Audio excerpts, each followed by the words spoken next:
Shining stars programme కూడా ఈరోజు గౌరవ లోకేష్ గారి ఆధ్వర్యంలో ఈరోజు స్టేట్ లెవెల్ మొత్తం మీద ఈరోజు మనకి షైనింగ్ స్టార్స్ ప్రోగ్రామ్ కూడా జరిగింది.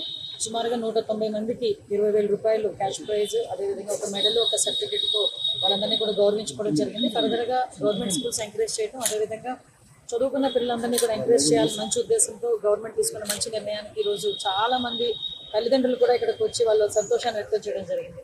నేను ఒక ఆటో డ్రైవర్ అంటే నా కూతురు వల్ల నేను ఇక్కడికి వచ్చి మాట్లాడగలుగుతున్నానండి. చాలామంది చాలా ఆనందంగా మాట్లాడే సందర్భం.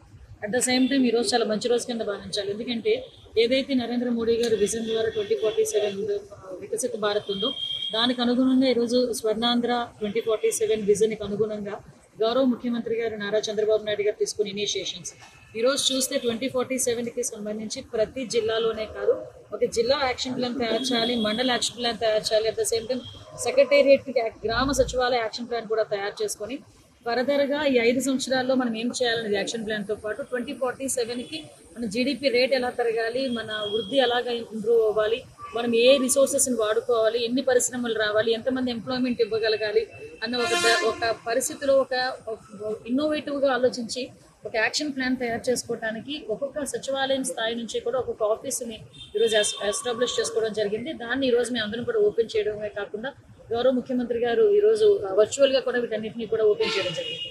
ఇందులో మనందరం కూడా గమనించాల్సింది ఏంటంటే విజనరీ నాయకుడు చంద్రబాబు నాయుడు గారు అనే సంగతి మనందరికీ తెలుసు. కానీ 2047 విజన్ అన్నది ఈ రోజు మనకి ఫలితాలు వస్తాయా రావా అని చెప్పి చాలామంది మాట్లాడుతున్న సందర్భంలో ఎప్పటికైనా ఫలితాలు వస్తాయని చెప్పి నిరూపించడానికి దానికి ఈరోజు ఒక సంవత్సరంలోనే బేస్ మొత్తం ఏర్పాటు చేశారు. ఈరోజు ఒక్కొక్క డిస్ట్రిక్ట్ లెవెల్ దగ్గర నుంచి కాన్స్టిట్యున్సీ లెవెల్ ఆఫీసెస్లో కూడా 5గురిని అపాయింట్ చేసి వీళ్ళందరి ద్వారా మనకి యాక్షన్ ప్లాన్ రెడీ చేసుకొని దాన్ని ఫర్దర్గా మూవ్మెంట్ చేయడానికి కూడా ఒక యాక్షన్ ప్లాన్ కూడా రెడీ చేసుకున్నాం. ఇది అన్ని రంగాల్లోని కూడా ముందుకెళ్తుందని మాత్రం నేను కోరుకుంటున్నాం. ఇంకొకటి మీ అందరికీ తెలుసు P4 విధానం.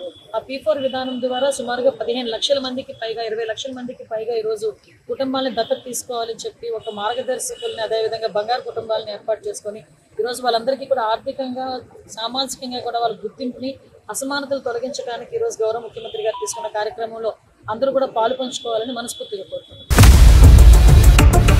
ఇండియా పాకిస్తాన్ ఉద్రిక్తతలపై లేటెస్ట్ అప్డేట్స్ కోసం డౌన్లోడ్ చేసుకోండి RTV లైవ్ యాప్.